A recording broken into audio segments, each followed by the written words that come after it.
लोक म्हणतात सह्याद्री स्वर्गासारखा सुंदर आहे. खरं आहे ते. पण स्वर्गाच्या प्रत्येक कोपऱ्यात एक नरक दडलेला असतो हे कोणीच सांगत नाही. आम्ही 5 जण होतो.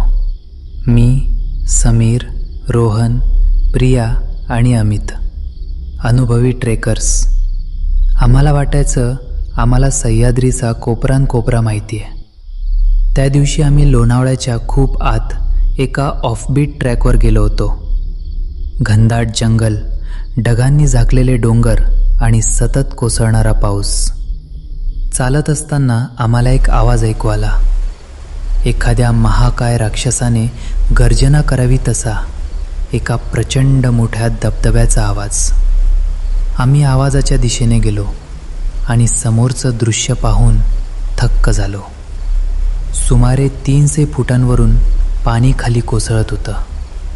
पांढरा शुभ्र फेस. पाण्याचा तो पडदा इतका जाड होता की पलीकडे काय आहे याचा अंदाजच येत नव्हता. समीरला नेहमीच अतिउत्साह असायचा. तो म्हणाला, या पाण्याच्या पडद्यामागे नक्कीच काहीतरी असणार, आपण जाऊन बघूया. माझं मन मला ओरडून सांगत होतं, नको, हे नैसर्गिक वाटत नाहीये. पण ट्रेकर्सचा इगो आडवा आला. आम्ही ठरवलं की पाण्याच्या त्या प्रवाहातून आत जायचं. आम्ही एकमेकांचे हात पकडले आणि त्या पाण्याच्या धारेखाली गेलो. पाण्याचा मार इतका जबरदस्त होता की आमचे खांदे निखळतील असं वाटलं. श्वास कोंडला गेला आणि मग एका सेकंदात आम्ही त्या प्रवाहाच्या पलीकडे पोहोचलो. तिथे पोहोचताच सगळं काही बदललं. बाहेरचा धबधब्याचा तो कानठळ्या बसवणारा आवाज एकदम बंद झाला, जसं कोणीतरी टीव्हीचा व्हॉल्यूम म्यूट करावा. तिथे फक्त शांतता होती, जीवघेणी शांतता. आणि एक प्रचंड मोठी काळ्या खडकातली गुहा आमचं स्वागत करत होती. त्या गुहेतून एक हवा बाहेर येत होती. ती हवा थंड नव्हती, ती मेलेली होती. कुबट, सडलेल्या फुलांचा आणि ओल्या मातीचा विचित्र मिश्रित वास येत होता. आम्ही आमचे पॉवरफुल टॉर्च लावले. त्या प्रकाशाचा झोत जेवढा आत जात होता तेवढा तो अंधार त्या प्रकाशाला गिळंकृत करत होता. ती गुहा नैसर्गिक नव्हती. तिच्या भिंतींवर जे कोरलं होतं ते मानवी हाताचं काम नव्हतं. तिथे चित्र नव्हती, तिथे एक लिपी होती, वेडीवाकडी, टोकदार अक्षरांची. आणि त्या अक्षरांच्या मधोमध काही आकृत्या होत्या, मानवासारख्या दिसणाऱ्या, पण त्यांचे हात गुडघ्याखाली पोहोचणारे होते. आणि त्यांच्या चेहऱ्यावर डोळे नव्हते, फक्त एक मोठं काळं छिद्र होतं तोंडाच्या जागी. आम्ही पुढे जात राहिलो. गुहेचा रस्ता खाली जमिनीच्या पोटात उतरत होता.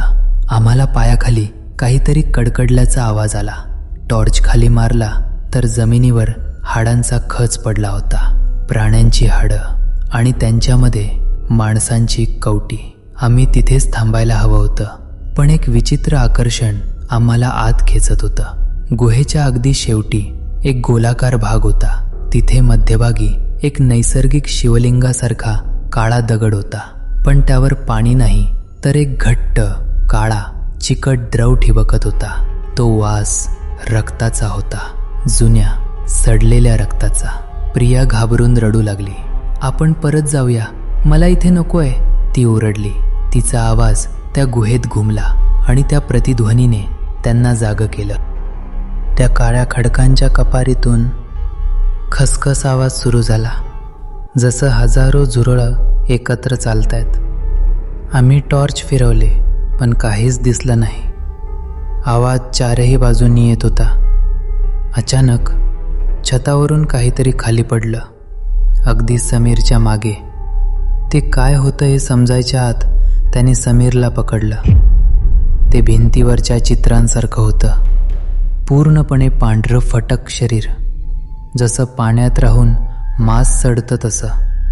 त्याला केस नव्हते, डोळे नव्हते, फक्त ते मोठं गोल तोंड होतं, ज्यात सुईसारखे बारीक दात होते. त्याचे हात रबरासारखे लांब होते. समीर ओरडलाही नाही. त्या प्राण्याने आपले लांब नखं समीरच्या गळ्यात रुतवले आणि त्याला एका झटक्यात अंधारात ओढून नेलं. आम्हाला फक्त समीरच्या हाडांचा कडकड असा आवाज ऐकू आला, जसं कोणीतरी उसाचे कांडके मोडतंय. आम्ही पळालो अंधाधुंद. प्रिया, अमित, रोहन सगळे त्या धबधब्याच्या दिशेने धावले. पण त्या पांढऱ्या सावल्या आता सर्वत्र होत्या. त्या भिंतींवरून, छतावरून सरपटत येत होत्या. त्यांना दिसत नव्हतं, पण आमचा श्वास, आमची भीती त्यांना ऐकू जात होती. मी पाहिलं, अमितला त्यांनी पाय धरून खाली पाडलं. रोहन आणि प्रिया त्या पाण्याच्या भिंतीकडे धावले. मी सर्वात शेवटी होतो. मी त्या धबधब्यातून बाहेर उडी मारली. चिखलात तोंड घासून पडलो. मी जिवंत होतो. मी मागे वळून पाहिलं. मला वाटलं माझे मित्र बाहेर येतील, पण तिथे कोणीच नव्हतं. आणि सर्वात भयानक गोष्ट माहिती आहे का? जेव्हा मी वर पाहिलं, तिथे धबधबाच नव्हता. तिथे फक्त एक सपाट, कोरडा, काळा कडा होता. ना पाण्याचा थेंब, ना त्या गुहेचं तोंड. सगळं गायब. तो धबधबा, ती गुहा, ते एक सापळा होते. एक जिवंत सापळा, जो वर्षातून एकदाच उघडतो, भक्ष्याला आत घेतो आणि पुन्हा अदृश्य होतो. माझे 4 मित्र, ते आजही तिथेच आहेत. त्या अंधारात, त्या बिनडोळ्यांच्या राक्षसांसोबत. तुम्ही म्हणता मी वेडा आहे. मग हे बघा, विक्रम आपला शर्टाचा हात वर करतो. त्याच्या दंडावर एक विचित्र काळ्या रंगाचा जळल्यासारखा डाग आहे, जो एखाद्या विचित्र लिपीसारखा दिसतोय. जेव्हा जेव्हा पाऊस पडतो, तेव्हा हा डाग दुखतो. मला त्या गुहेतला तो कुबट वास येतो. मला त्या धबधब्याचा आवाज ऐकू येतो. ते मला हाक मारतायत. मी तिथून बाहेर आलो, पण मी एकटा नाही आलो. माझ्यासोबत ते सुद्धा बाहेर आलेत. विक्रम जोरात ओरडतो आणि खुर्चीवरून खाली पडतो. ते आले, दरवाजा बंद करा, ते आले. मित्रांनो, विक्रम तर तिथून बाहेर आला, पण खरोखर तो बाहेर आलाय का? की त्याचं शरीर आता त्या गुहेतल्या रहस्याचा एक भाग बनलंय? पुढच्या वेळी जेव्हा तुम्ही सह्याद्रीच्या एखाद्या धबधब्याखाली जाल आणि तिथला पाण्याचा तो थंड स्पर्श अंगावर जाणवेल, तेव्हा एकदा विचार नक्की करा की त्या पाण्याच्या पडद्यामागे फक्त दगड आहे, की तुमची वाट पाहणारा एखादा काळोख? कथा आवडली असेल तर लाईक करा आणि कमेंटमध्ये सांगा, तुम्हाला कधी ट्रेकिंगला गेल्यावर असा विचित्र अनुभव आलाय का?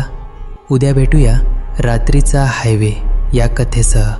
तोपर्यंत सावध रहा आणि ऐकत रहा टेलिंग टेल्स.